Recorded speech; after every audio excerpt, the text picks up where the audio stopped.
ಹಲವಾರು ಪವಾಡಗಳನ್ನ ಸೃಷ್ಟಿಸುತ್ತಿರುವ ಪುಣ್ಯ ಕ್ಷೇತ್ರ ಅಯೋಧ್ಯೆ. ಶ್ರೀ ಬಾಲರಾಮ ತನ್ನ ಆಸ್ಥಾನದಲ್ಲಿ ವಿರಾಜಮಾನನಾಗ್ತಿದ್ದಂತೆಯೇ ಅಯೋಧ್ಯೆಯಲ್ಲಿ ಒಂದಿಲ್ಲೊಂದು ಪವಾಡಗಳು ನಡೀತಾನೆ ಇವೆ. ತಿರುಪತಿಯಲ್ಲಿ ತಿಮ್ಮಪ್ಪನ ಪವಾಡ, ಶಿರಡಿಯಲ್ಲಿ ಸಾಯಿಬಾಬಾ ಪವಾಡ, ಮಂತ್ರಾಲಯದಲ್ಲಿ ಗುರುರಾಯರ ಪವಾಡ, ಹೀಗೆ ಎಲ್ಲ ಪುಣ್ಯ ಕ್ಷೇತ್ರದಲ್ಲಿ ಒಂದಿಲ್ಲೊಂದು ಪವಾಡಗಳು ನಡೀತಾ ಇದ್ದು ಅವು ಭಕ್ತರಿಗೆ ಮತ್ತಷ್ಟು ಹತ್ತಿರವಾಗ್ತಾ ಇವೆ. ಅದರಂತೆ ಇದೀಗ ಅಯೋಧ್ಯೆಯಲ್ಲಿ ಬಾಲರಾಮ ಕಲಿಯುಗದಲ್ಲಿ ತನ್ನ ಇರುವಿಕೆಯನ್ನ ಪವಾಡಗಳ ಮೂಲಕ ಗೊತ್ತುಪಡಿಸ್ತಾ ಇದ್ದಾನೆ. ಅದರಲ್ಲೂ ದೇಗುಲದಲ್ಲಿ ಪ್ರಾಣ ಪ್ರತಿಷ್ಠಾಪನೆಯಾಗಿ 1 ತಿಂಗಳಾಗಿದ್ದು ಈ 1 ತಿಂಗಳಲ್ಲಿ ತಿರುಪತಿ ತಿಮ್ಮಪ್ಪನನ್ನ ಮೀರಿಸುವಷ್ಟು ಬೆಳೆದು ನಿಂತಿದ್ದಾನೆ ಬಾಲರಾಮ. ಪ್ರತಿದಿನ ಲಕ್ಷಾಂತರ ಜನ ಅಯೋಧ್ಯೆಗೆ ಬರ್ತಿದ್ದು ರಾಮನ ಹುಂಡಿ ತುಂಬಿ ಹಣವನ್ನೆಲ್ಲ ಗೋಣಿ ಚೀಲದಲ್ಲಿ ತುಂಬಲಾಗ್ತಾ ಇದೆಯಂತೆ. ಅಷ್ಟೇ ಅಲ್ಲದೆ ಗರ್ಭಗುಡಿಯಲ್ಲಿ ನಡೆದ ಆ ಪವಾಡವನ್ನ ನೋಡಲು ಜನ ಮುಗಿಬೀಳ್ತಾ ಇದ್ದಾರೆ. ಹಾಗಾದ್ರೆ ಒಂದೇ ತಿಂಗಳಲ್ಲಿ ರಾಮ ಮಾಡಿದ ಆ 5 ಪವಾಡಗಳು ಏನು? ಗರ್ಭಗುಡಿಯ ಸಿಸಿಟಿವಿಯನ್ನ ಚೆಕ್ ಮಾಡಿದ ಅರ್ಚಕರು ಶಾಕ್ ಆಗಿದ್ದು ಯಾಕೆ? ಈ ಎಲ್ಲಾ ಇಂಚಿಂಚು ಮಾಹಿತಿಯನ್ನ ಇವತ್ತಿನ ಈ ವಿಡಿಯೋದಲ್ಲಿ ನೋಡೋಣ. ವಿಡಿಯೋ ತುಂಬಾ ಇಂಟ್ರೆಸ್ಟಿಂಗ್ ಆಗಿರುತ್ತೆ, ಪೂರ್ತಿಯಾಗಿ ನೋಡಿ. ಈ ಮಾಹಿತಿಗಳನ್ನೆಲ್ಲ ತುಂಬಾ ಕಷ್ಟಪಟ್ಟು ನಿಮಗೆ ತಿಳಿಸೋದಕ್ಕೆ ಒಂದು ಪ್ರಯತ್ನವನ್ನ ಮಾಡಿದ್ದೇನೆ. ನನ್ನ ಈ ಶ್ರಮಕ್ಕೆ ನಿಮ್ಮಿಂದ ಬಯಸೋದು ಕೇವಲ ಒಂದೇ ಒಂದು ಮೆಚ್ಚುಗೆ, ಅಂದ್ರೆ ಲೈಕ್ ಮಾತ್ರ. ಕೊಟ್ರ ಲೈಕು, ಜೊತೆಗೆ ನೀವೇನಾದ್ರೂ ರಾಮನ ಭಕ್ತರಾಗಿದ್ರೆ ಜೈ ಶ್ರೀರಾಮ್ ಅಂತ ಕಮೆಂಟ್ ಮಾಡಿ. ಸೊ ಇನ್ಯಾಕ್ ತಡ, ಬನ್ನಿ ಸುದ್ದಿ ಜಾಲದೊಳಗೆ ಹೋಗೋಣ. ನಮ್ಮ ಬಾಲರಾಮ 500 ವರ್ಷಗಳ ಹೋರಾಟದಲ್ಲಿ ವಿಜಯ ಸಾಧಿಸಿದ್ದಾನೆ. ಆ ರಾಮನಿಗೆ 14 ವರ್ಷ ವನವಾಸವಾದ್ರೆ ಬಾಲರಾಮ ಬರೋಬ್ಬರಿ 500 ವರ್ಷ ನೆಲೆಯಿಲ್ಲದೆ ಅನುಭವಿಸಿದ ಪಾಡು ಅಷ್ಟಿಷ್ಟಲ್ಲ. ಅವತ್ತು ಟೆಂಟ್ ಕೆಳಗಿದ್ದ ರಾಮನ ವಿಗ್ರಹವನ್ನ ನೋಡಿದ ಪ್ರಧಾನಿ ನರೇಂದ್ರ ಮೋದಿ ಶಪಥವನ್ನ ಮಾಡಿದ್ರು. ಅದೇನಂದ್ರೆ ರಾಮ ಮಂದಿರ ನಿರ್ಮಾಣ ಆಗೋವರೆಗೂ ಅಯೋಧ್ಯೆಯ ರಾಮನ ದರ್ಶನ ಮಾಡೋದಿಲ್ಲ ಅಂತ. ಅದರಂತೆ ಮೋದಿ ಅಯೋಧ್ಯೆಗೆ ಕಾಲಿಟ್ಟಿದ್ದು ರಾಮ ಮಂದಿರ ಅಡಿಗಳ್ಳು ಪೂಜೆಗೆ. ನಂತರ ಅಯೋಧ್ಯೆಯಲ್ಲಿ ನಡೆದಿದ್ದೆಲ್ಲ ಪವಾಡ. ಭವ್ಯ ದೇಗುಲ ನಿರ್ಮಾಣವಾಯಿತು. ಕರ್ನಾಟಕದ ಮಣ್ಣಿನ ಮಗ ಅರುಣ್ ಯೋಗಿರಾಜ್ ಕರ್ನಾಟಕದ ಮೈಸೂರಿನ ಕಲ್ಲಿನಲ್ಲೇ ರಾಮನ ವಿಗ್ರಹವನ್ನ ಕೆತ್ತನೆ ಮಾಡಿಕೊಟ್ಟಿದ್ರು. ನಂತರ ಭವ್ಯ ದೇಗುಲದಲ್ಲಿ ಪ್ರಭು ಶ್ರೀರಾಮ ವಿಗ್ರಹಕ್ಕೆ ಪ್ರಧಾನಿ ನರೇಂದ್ರ ಮೋದಿ ಅವರು ಪ್ರಾಣ ಪ್ರತಿಷ್ಠಾಪನೆಯನ್ನ ಮಾಡಿದ್ರು. ನಂತರ ಶುರುವಾಯಿತು ನೋಡಿ ಶ್ರೀ ಬಾಲರಾಮನ ಅಸಲಿಯಾಟ. ಅಯೋಧ್ಯೆಗೆ ಪ್ರತಿದಿನ ಸಾವಿರಾರು ಭಕ್ತರು ಬರ್ತಿದ್ದಾರೆ. ಗರ್ಭಗುಡಿಯಲ್ಲಿ ವಿರಾಜಮಾನನಾಗಿರುವ ರಾಮನ ದರ್ಶನ ಪಡೆದು ಪುನೀತರಾಗ್ತಾ ಇದ್ದಾರೆ.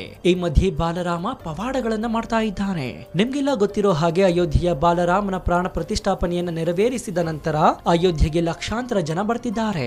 ಬಂದವರು ತಮ್ಮ ಶಕ್ತಿಗನುಸಾರ ಹುಂಡಿಗೆ ಹಣವನ್ನ ಹಾಕ್ತಾ ಇದ್ದಾರೆ. ಆದ್ರೆ ದೇಗುಲದಲ್ಲಿ ಪ್ರಾಣ ಪ್ರತಿಷ್ಠಾಪನೆಯಾಗಿ 1 ತಿಂಗಳು ಕಳೆದಿದೆ. ಭಕ್ತರ ಸಂಖ್ಯೆ ಮಾತ್ರ ಕಡಿಮೆಯಾಗ್ತಾ ಇಲ್ಲ. ಬದಲಿಗೆ ಪ್ರತಿದಿನ ಇಲ್ಲಿಗೆ ಬರೋರ ಸಂಖ್ಯೆ ಹೆಚ್ಚಾಗ್ತಾನೇ ಇದೆ.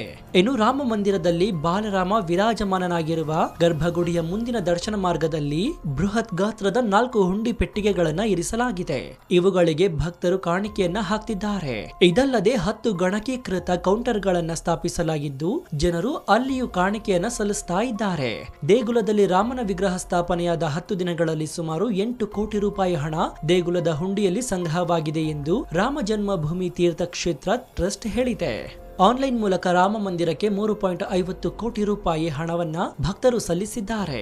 ಇದಾದ ಬಳಿಕವಂತೂ ಪ್ರತಿದಿನ ಕೋಟಿ ಹಣ ರಾಮನ ಹುಂಡಿಗೆ ಬಂದು ಬೀಳ್ತಾ ಇದೆ. ಅಂದಾಜಿನ ಪ್ರಕಾರ ಕಳೆದ 1 ತಿಂಗಳಿನಿಂದ ಈವರೆಗೂ ರಾಮನ ಹುಂಡಿಯಲ್ಲಿ ಬರೋಬ್ಬರಿ 50 ರಿಂದ 80 ಕೋಟಿ ರೂಪಾಯಿ ಹಣ ಸಂಗ್ರಹವಾಗಿದೆಯಂತೆ. ಇನ್ನು ಇಷ್ಟು ಹಣ ಬರೋದಕ್ಕೂ ಕಾರಣ ಇದೆ. ಅದೇನಂದ್ರೆ ಪ್ರತಿದಿನ ರಾಮ ಸೃಷ್ಟಿಸುತ್ತಿರುವ ಪವಾಡ. ಹೌದು, ಪ್ರತಿದಿನ ವಿಗ್ರಹದಲ್ಲಿ ಬದಲಾವಣೆ ಆಗ್ತಾ ಇದೆ. ಬಾಲರಾಮನ ಪ್ರತಿಮೆಯಲ್ಲಿ ಜೀವಂತಿಕೆ ಎದ್ದು ಕಾಣ್ತಾ ಇದೆ. ಶ್ರೀರಾಮನ ಮುಖದಲ್ಲಿ ಹಲವಾರು ಬದಲಾವಣೆಗಳು ಆಗ್ತಿರೋ ಕುರಿತು ಹಿಂದಿನ ವಿಡಿಯೋದಲ್ಲಿ ನೀವೆಲ್ಲ ನೋಡಿದ್ದೀರಿ. ಗರ್ಭಗುಡಿಯಲ್ಲಿ ಗೆಜ್ಜೆ ಶಬ್ದ ಕೇಳಿ ಬರ್ತಾ ಇದೆ ಅಂತ ಮಾತನಾಡ್ತಿದ್ದಾರೆ. ಅದರಲ್ಲೂ ರಾತ್ರಿಯ ವೇಳೆ ಗರ್ಭಗುಡಿಯಲ್ಲಿ ಮಕ್ಕಳು ಆಟವಾಡುವ ಹಾಗೆ, ಯಾರೋ ನರ್ತನ ಮಾಡುವ ಹಾಗೆ ಭಾಸವಾಗ್ತಾ ಇದೆ ಅಂತ ಕೆಲವರು ಸುದ್ದಿಯನ್ನ ವೈರಲ್ ಮಾಡಿದ್ದಾರೆ. ಆದ್ರೆ ಇದರ ಸತ್ಯಾಸತ್ಯತೆ ಬೇರೆಯೇ ಇದೆ. ಅದೇನಂದ್ರೆ ನಿಮ್ಗೆಲ್ಲ ಗೊತ್ತಿರೋ ಹಾಗೆ ಪ್ರಧಾನಿ ನರೇಂದ್ರ ಮೋದಿ ಚಿನ್ನದ ಗೆಜ್ಜೆಗಳನ್ನ ರಾಮನ ಪಾದಕ್ಕೆ ಅರ್ಪಿಸಿದ್ರು. ಇಂದು ಅದೇ ಪಾದದಿಂದ ಗೆಜ್ಜೆ ಶಬ್ದ ಕೇಳಿ ಬರ್ತಾ ಇದೆ. ಅಷ್ಟು ಮಾತ್ರವಲ್ಲದೆ ಗರ್ಭಗುಡಿಯಲ್ಲಿ ಹಾಕಲಾಗಿರುವ ಸಿಸಿಟಿವಿಯನ್ನ ಪರೀಕ್ಷೆ ಮಾಡಿ ನೋಡಿದ ಅರ್ಚಕರಿಗೂ ಶಾಕ್ ಆಗಿತ್ತು. ಅದೇನಂದ್ರೆ ಗರ್ಭಗುಡಿಯ ಒಳಗಿನಿಂದ ಗೆಜ್ಜೆ ಶಬ್ದ ಬರ್ತಾ ಇದ್ದಿದ್ದು ಸಿಸಿಟಿವಿಯಲ್ಲಿ ಯಾವುದೇ ಚಲನವಲನೆ ಸರಿಯಾಗಿಲ್ಲ. ಹಾಗಾದ್ರೆ ಈ ಗೆಜ್ಜೆ ಸದ್ದು ಹೇಗೆ ಬರ್ತಾ ಇದೆ ಅಂತ ಸೂಕ್ಷ್ಮವಾಗಿ ಗಮನಿಸಿದಾಗ ಅದರ ಸತ್ಯ ಬಯಲಾಗಿತ್ತು. ಕೆಲವೊಮ್ಮೆ ಪೂಜೆ ಮಾಡುವ ವೇಳೆ ದೇವರಿಗೆ ಇಡಲಾಗಿದ್ದ ಹೂಗಳು ಬೀಳುವುದು ನೀವೆಲ್ಲ ನೋಡಿಯೇ ಇರ್ತೀರಾ. ಅದರಂತೆ ಬಾಲರಾಮನ ವಿಗ್ರಹಕ್ಕೆ ಹಾಕಲಾಗಿರುವ ದೊಡ್ಡ ದೊಡ್ಡ ಹಾರಗಳು ಆಕಸ್ಮಿಕವಾಗಿ ರಾತ್ರಿ ವೇಳೆ ಬಿದ್ದಿದೆ. ಅದು ಬಿದ್ದ ರಭಸಕ್ಕೆ ಕೆಳಗಿದ್ದ ಗೆಜ್ಜೆಗಳು ನೆಲಕ್ಕೆ ಬಿದ್ದ ಪರಿಣಾಮ ಗೆಜ್ಜೆ ಶಬ್ದ ಕೇಳಿದೆ. ಆದ್ರೆ ಕೆಲವರು ರಾಮನೇ ರಾತ್ರೋರಾತ್ರಿ ಗರ್ಭಗುಡಿಯೊಳಗೆ ನರ್ತನ ಮಾಡ್ತಿದ್ದಾನೆ ಅಂತ ಸುದ್ದಿಯನ್ನ ವೈರಲ್ ಮಾಡ್ತಿದ್ದಾರೆ.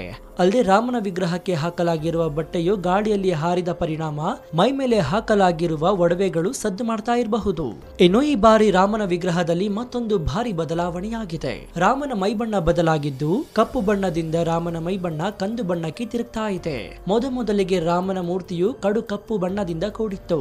ಆದರೆ ಬರ್ತಾ ಬರ್ತಾ ರಾಮನ ಮೈಬಣ್ಣ ಕಂದು ಬಣ್ಣಕ್ಕೆ ಬದಲಾಗ್ತಾ ಇದೆಯಂತೆ. ಪ್ರತಿದಿನ ವಿಗ್ರಹದಲ್ಲಿ ಬದಲಾವಣೆಯಾಗ್ತಿರೋದನ್ನ ಕಂಡ ಅರ್ಚಕರೇ ಅಚ್ಚರಿಗೊಂಡಿದ್ದಾರೆ. ಆದ್ರೆ ವಿಗ್ರಹ ಕಂದು ಬಣ್ಣಕ್ಕೆ ತಿರುಗಿರೋದಿಲ್ಲ, ಬದಲಿಗೆ ಅಲಂಕಾರದಿಂದ ಈ ರೀತಿ ಕಂಡು ಬಂದಿರುತ್ತೆ. ರಾಮನಿಗೆ ಯಾವ ಯಾವ ಬಣ್ಣದ ಬಟ್ಟೆ ಹಾಕಲಾಗುತ್ತದೆಯೋ ಆ ವಸ್ತ್ರ ರಿಫ್ಲೆಕ್ಟ್ ಆಗಿ ಅದು ಬಣ್ಣ ಬದಲಾದಂತೆ ಕಾಣುತ್ತೆ ಅಷ್ಟೇ. ಇನ್ನು ಬಾಲರಾಮನ ಮುಖದಲ್ಲಿ ನಗುವಿನ ಜೊತೆಗೆ ಮುಖಭಾವವು ಬದಲಾಗ್ತಾ ಇದೆ ಅಂತ ಅರ್ಚಕರು ಹೇಳಿದ್ರು. ಇದಾದ ಬಳಿಕ ರಾಮನಿಗೆ ಪ್ರತಿನಿತ್ಯ ವಿಭಿನ್ನ ಅಲಂಕಾರಗಳನ್ನ ಮಾಡಲಾಗ್ತಾ ಇದೆ. ಒಂದೊಂದು ಅಲಂಕಾರದಲ್ಲಿಯೂ ಬಾಲರಾಮ ವಿಭಿನ್ನವಾಗಿ ಕಾಣಿಸ್ತಾ ಇದ್ದಾನೆ. ರಾಮನ ಮುಖದಲ್ಲಿ ಬಾಲಕನ ತೇಜಸ್ಸು ಎದ್ದು ಕಾಣ್ತಾ ಇದ್ದು ಪ್ರತಿದಿನ ಸಾವಿರಾರು ಕಣ್ಣುಗಳು ರಾಮನ ಮೇಲೆ ಬೀಳ್ತಾ ಇದೆ. ಆದ್ರೆ ರಾಮನ ಮುಖದಲ್ಲಿನ ಕಳೆ ಮಾತ್ರ ಕಿಂಚಿತ್ತೂ ಕಡಿಮೆಯಾಗಿಲ್ಲ. ಇದೇ ಕಾರಣಕ್ಕೆ ಪ್ರಾಣ ಪ್ರತಿಷ್ಠಾಪನೆಯಾದ ನಂತರ ರಾಮ ವಿಗ್ರಹಕ್ಕೆ ದೈವಿ ಶಕ್ತಿ ಬಂದಿದೆ ಅಂತ ಅರ್ಚಕರು ಹೇಳಿದ್ದಾರೆ. ಇನ್ನು ರಾಮ ಮಂದಿರದಲ್ಲಿ ಮೇಜರ್ ಆಗಿ 6 ಬದಲಾವಣೆಗಳು ಆಗಿವೆ.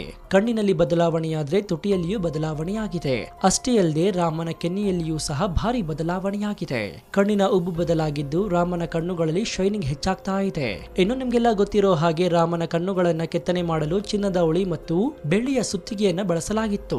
ಅಲ್ಲದೆ ಅರುಣ್ ಅವರು ವಿಗ್ರಹಕ್ಕೆ ಯಾವುದೇ ಕೆಮಿಕಲ್ ಅನ್ನ ಬಳಸಲಿಲ್ಲವಂತೆ.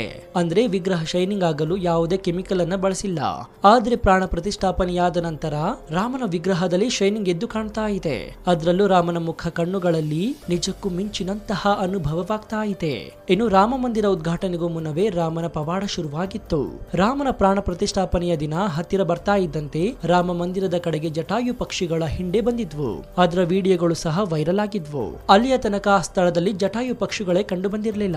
ಆದ್ರೆ ರಾಮ ಮಂದಿರ ನಿರ್ಮಾಣವಾಗ್ತಿದ್ದಂತೆಯೇ ಅಯೋಧ್ಯ ಭವ್ಯ ಮಂದಿರದ ಬಳಿ ಜಟಾಯು ಪಕ್ಷಿಗಳು ಹೆಚ್ಚಿನ ಸಂಖ್ಯೆಯಲ್ಲಿ ಬಂದಿದ್ವು. ಇನ್ನು ಇದೇ ಅಯೋಧ್ಯೆಯಲ್ಲಿ ಹಿಂದೆ ಕೂಡ ಪವಾಡಗಳು ನಡೆದಿವೆ. ಹನುಮಾನ್ ಗಡಿಯಲ್ಲಿ ಹಲವಾರು ವರ್ಷಗಳ ಹಿಂದೆ ಕೋತಿಯೊಂದು ಬಾಂಬ್ ಸ್ಫೋಟವನ್ನ ತಪ್ಪಿಸಿತ್ತು. ಹನುಮಾನ್ ದೇಗುಲದ ಬಳಿ ಇಡಲಾಗಿದ್ದ ಬಾಂಬ್ ವೈರ್ ಅನ್ನ ಕೋತಿಯೊಂದು ಕಚ್ಚಿ ಸ್ಫೋಟವನ್ನ ತಪ್ಪಿಸಿತ್ತು. ಹೀಗೆ ಅಂದಿನಿಂದಲೂ ಅಯೋಧ್ಯೆ ಪವಾಡಗಳ ತಾಣವಾಗಿದ್ದು, ಆದ್ರೆ ಯಾವಾಗ ಪ್ರಭು ಶ್ರೀ ಬಾಲರಾಮನ ಪ್ರಾಣ ಪ್ರತಿಷ್ಠಾಪನೆ ಆಯಿತು ಅಂದಿನಿಂದ ಇಂದಿನವರೆಗೂ ಪವಾಡಗಳು ನಡೀತಾನೆ ಇದೆ. ಅಲ್ಲದೆ ರಾಮ ಗರ್ಭಗುಡಿಯಲ್ಲಿ ನೆಲೆ ನಿಂತು 1 ತಿಂಗಳು ಕಳೆದರೂ ಅಲ್ಲಿಗೆ ಬರ್ತಿರುವ ಭಕ್ತರ ಸಂಖ್ಯೆ ಮಾತ್ರ ಕಡಿಮೆಯಾಗ್ತಾ ಇಲ್ಲ. ನಾವು ಕೊಟ್ಟ ಈ ಮಾಹಿತಿ ನಿಮಗೆ ಇಷ್ಟವಾದಲ್ಲಿ ಒಂದು ಲೈಕ್ ಜೊತೆಗೆ ನಿಮ್ಮ ಅನಿಸಿಕೆ ಏನು ಅಂತ ಕಮೆಂಟ್ ಮೂಲಕ ತಿಳಿಸಿ. ಇದರಿಂದ ನಮಗೆ ಇನ್ನೂ ಹೆಚ್ಚೆಚ್ಚು ವಿಷಯಗಳನ್ನ ನಿಮ್ಮ ಮುಂದೆ ಹಂಚಿಕೊಳ್ಳಲು ಉತ್ಸುಕರಾಗ್ತೀವಿ. ಇನ್ನು ನಮ್ಮ ಚಾನೆಲ್ ನಲ್ಲಿ ಇಂತಹ ಅನೇಕ ಕುತೂಹಲಕಾರಿ ವಿಡಿಯೋಗಳು ಇವೆ, ಅದನ್ನು ನೋಡಿ ಪ್ರೋತ್ಸಾಹಿಸಿ. ಧನ್ಯವಾದ.